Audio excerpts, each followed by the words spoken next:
Hello, my friend. Welcome to Medium with a Mic. I'm your host, Kari, and today we're diving into one of the most transformative experiences a person can have: spiritual awakening.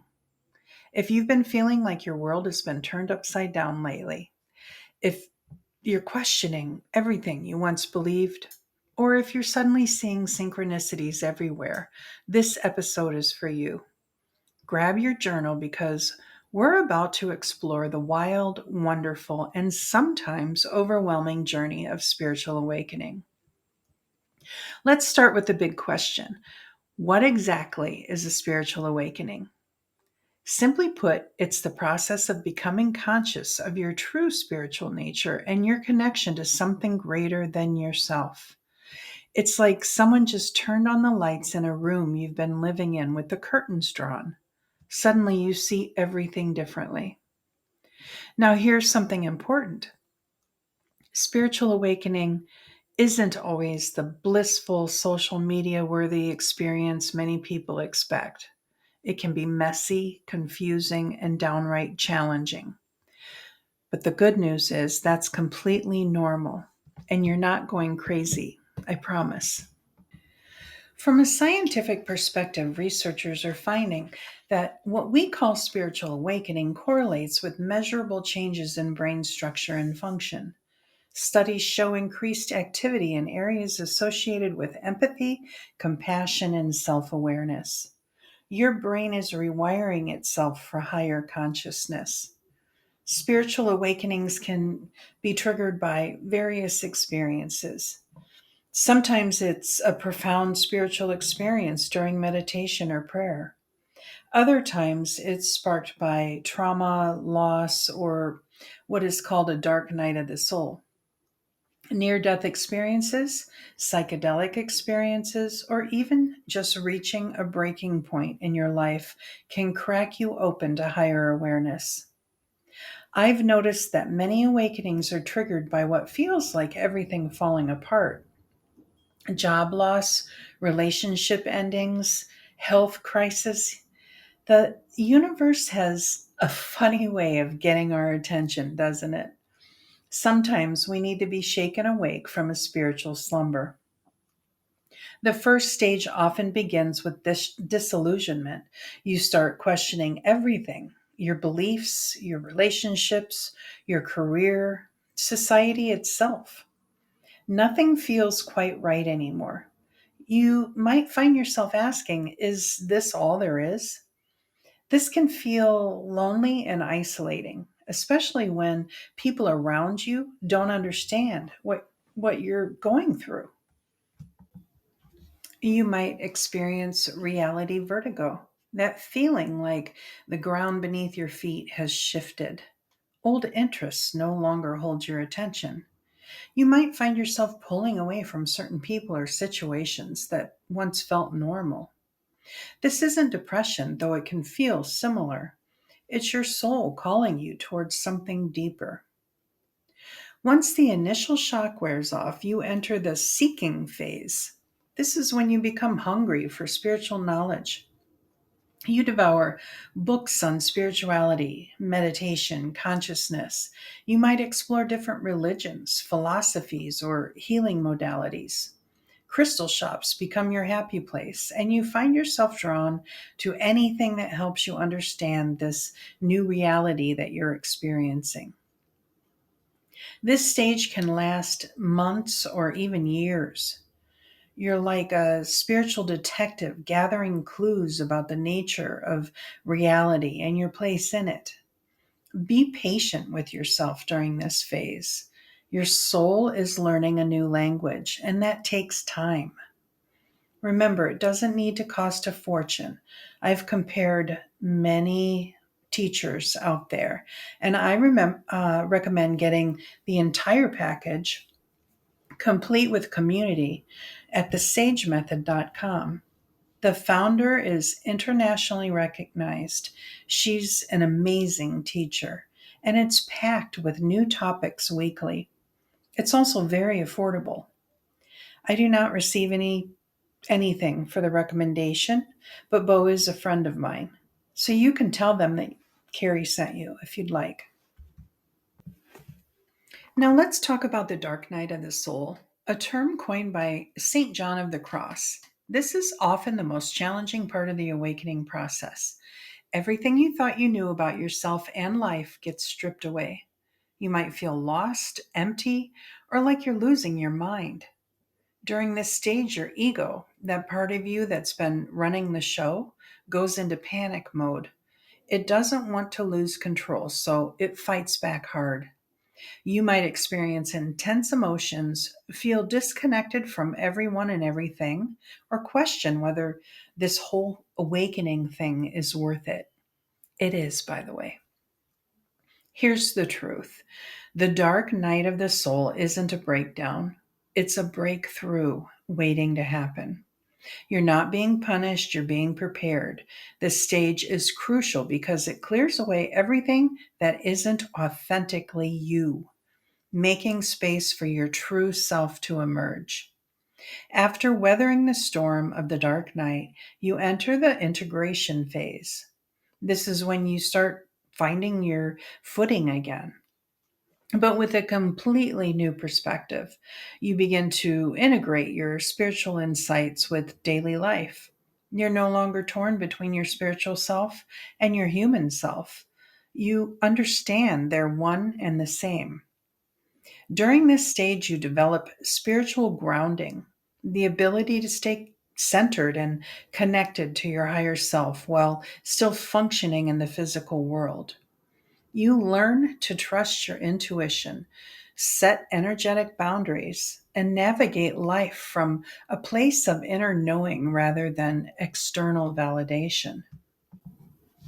The final stage is when your awakening transforms from a personal journey to service to others. You feel called to share your gifts, whether through healing work, teaching, creating, or simply being a source of light for others walking the path behind you.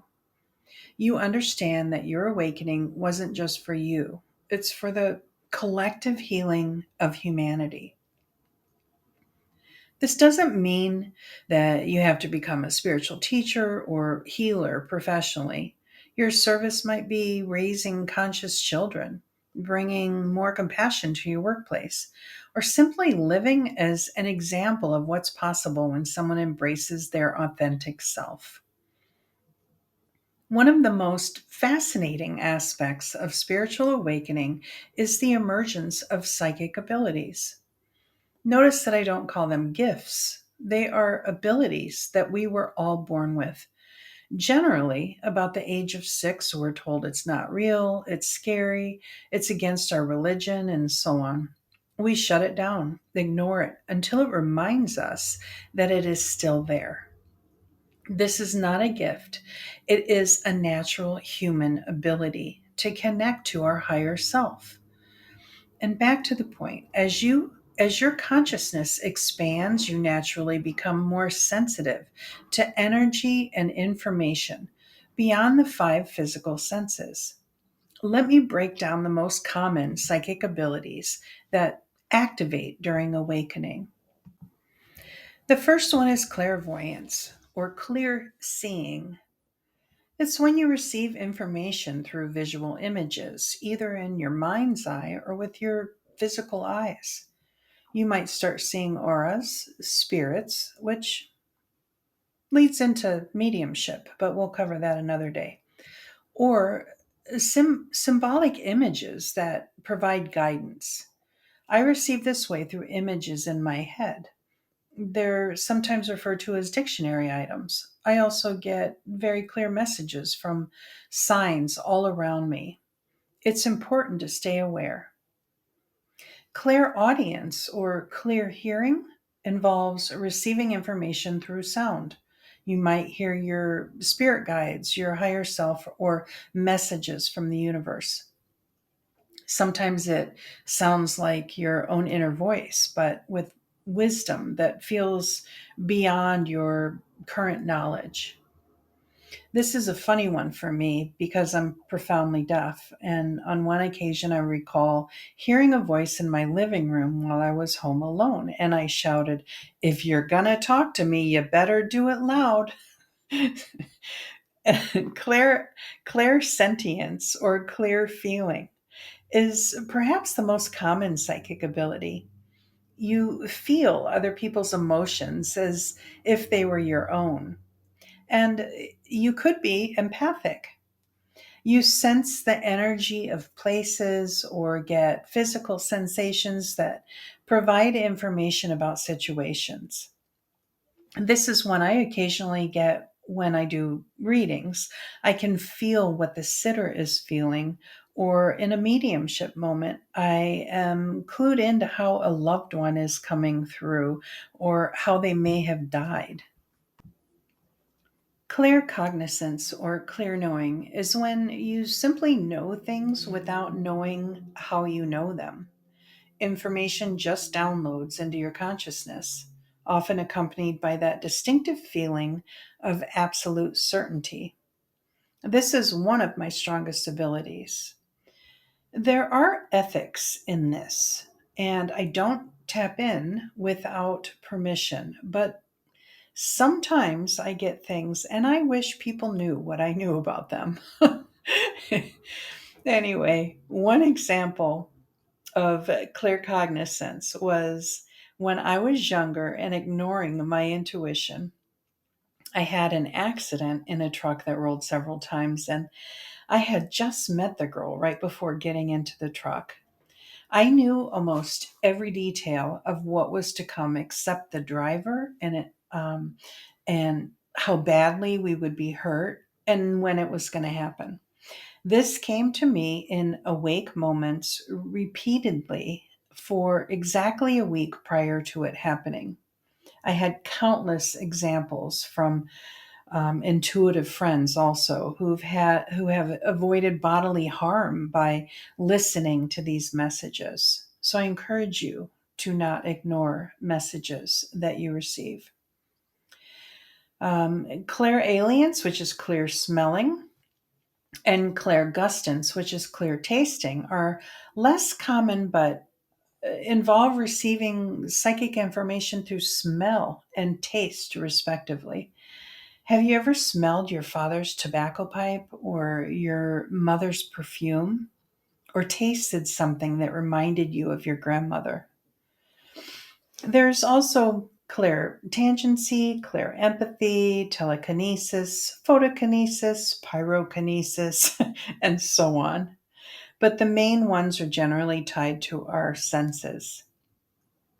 As these abilities come online, you might feel overwhelmed by all the information you're receiving. It's like upgrading from dial up internet to high speed broadband. Suddenly, there's so much data flowing through that you don't even know how to process it all. Learning to manage your psychic sensitivity is crucial. This includes grounding techniques, setting energetic boundaries, and understanding that you have the right to turn down the volume when needed. Your psychic abilities are abilities, not curses. But like any ability, they do need to be managed wisely. Now, let's talk about the physical side effects because nobody warns you about these. Spiritual awakening affects your entire being, including your physical body. Common ascension symptoms include sleep pattern changes and vivid dreams, sensitivity to light, sound, and energy, dietary changes and food sensitivities, headaches, especially around the third eye area, tingling sensations, particularly in your hands and head, feeling hot or cold for no apparent reason, fatigue as your energy system upgrades. These symptoms can be concerning if you don't understand what's happening. Always check with medical professionals for persistent conditions or symptoms, but know that many awakening symptoms are part of your energetic transformation. When you're receiving intuitive downloads, your physical body needs time to catch up. Your emotional sensitivity often increases dramatically during awakening. You might find yourself crying at commercials, feeling overwhelmed in crowds, or absorbing other people's emotions like a sponge. This heightened sensitivity isn't a weakness. It's your heart chakra opening and your empathic abilities coming online. Learning to distinguish between your emotions and others become essential. Regular energy clearing, spending time in nature, and creating sacred space become survival skills rather than luxuries. One of the most challenging aspects of spiritual awakening is how it affects your relationships. As you change and grow, some relationships will evolve with you and others may fall away. This can be painful, but it's a natural part of the process. I had to give up a few friends, and my poor husband, he supports everything I do, but he said, just don't get too weird. I'm way past weird now. You might find yourself outgrowing friendships based on complaining or gossiping. You may lose patience with superficial conversations and crave deeper, more meaningful connections. Some people in your life may not understand your transformation and might even resist it. Keep in mind that they are on their own path and you are on yours. Remember, not everyone is meant to walk the entire journey with you, and that's okay. Trust that the right people will be drawn into your life as you embody your authentic self. Finding your spiritual tribe becomes incredibly important during awakening, whether it's online communities, local spiritual groups, or working with a mentor or coach. Having support from people who understand what you're experiencing can be life saving. You're welcome to join my tribe. Everything I do is on my website. Everything is free, a labor of love, except for personal readings. Don't try to go through this transformation alone. Seek out others who have walked this path before you, and don't be afraid to ask questions of mentors or share your experiences with trusted friends and family who are open to understanding. Here are some practical not trips, tips for navigating your awakening. Ground yourself daily through nature connection, deep breathing, or physical exercise, and plant your roots into Mother Earth all the way to her core. Clear yourself of negative energy that you may have picked up from others, returning it to them with love. Imagine one of nature's elements washing through you, or blowing it away, or burning it. Use your imagination. Just get it out of your system. It's not yours to carry. Protect yourself from unwanted energies entering your field by encasing yourself. Mine used to be angel wings, but then it turned into a clear egg. Set the intention that nothing enters that is not for your highest good. Journal regularly to process your experiences and track your growth. I had no idea what to write about when I started, and I started to do card readings for myself each day, and I wrote down the messages. It's so interesting to look back and see how it all evolved. Meditate consistently to strengthen your connection to inner guidance. Some people have a really hard time quieting their mind to listen. So you could go on YouTube and get free guided meditation or sound frequencies or something that you can concentrate on. You could do listen to didgeridoo or drums or singing bowls, Tibetan meditation, whatever resonates with you, or silently listen to your ears ring. Feel your breath entering or leaving your nostrils. Even do inventory of your entire body from the inside. Whatever quiets your left brain so that your right brain can receive.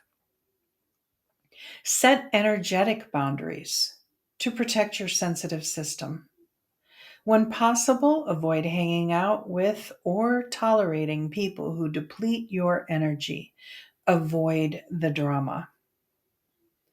Practice self compassion. This journey isn't linear, and that's perfectly normal. Learn to love yourself truly and deeply. Forgive yourself.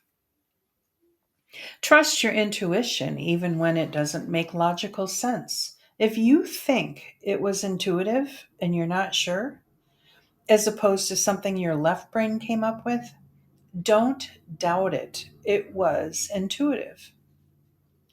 Stay present rather than getting lost in spiritual concepts. Just be. Be in this moment. Know that you are exactly where you are supposed to be. While the journey can be challenging, the gifts of spiritual awakening are profound. You develop unshakable inner peace, deep compassion for yourself and others, and a direct connection to divine guidance. You discover your life purpose and feel aligned with your soul's mission. Most importantly, remember who you truly are beneath all the conditioning and programming. You become a beacon of light for others simply by being authentically yourself. Your presence becomes healing, your words carry wisdom, and your life becomes a testament to what's possible when someone chooses consciousness over unconsciousness. Remember, beautiful soul, spiritual awakening isn't a destination, it's an ongoing journey of remembering who you truly are. There's no finish line, no graduation ceremony. Each day offers opportunities to choose love over fear, consciousness over unconsciousness, and authenticity over conformity. Be gentle with yourself as you navigate this transformation. You're not broken and you don't need fixing. You're simply remembering your divine nature and learning to embody it in human form. Trust the process, trust your journey, and trust that you have everything within you to navigate this beautiful, challenging, transformative experience. This was a long one. Thanks for hanging with me, and thank you for joining me on this exploration of spiritual awakening. And remember, you're not walking this path alone. We're all in this together. We are all one. We are supporting each other as we collectively raise the consciousness of our planet. Please keep listening to those whispers of wisdom.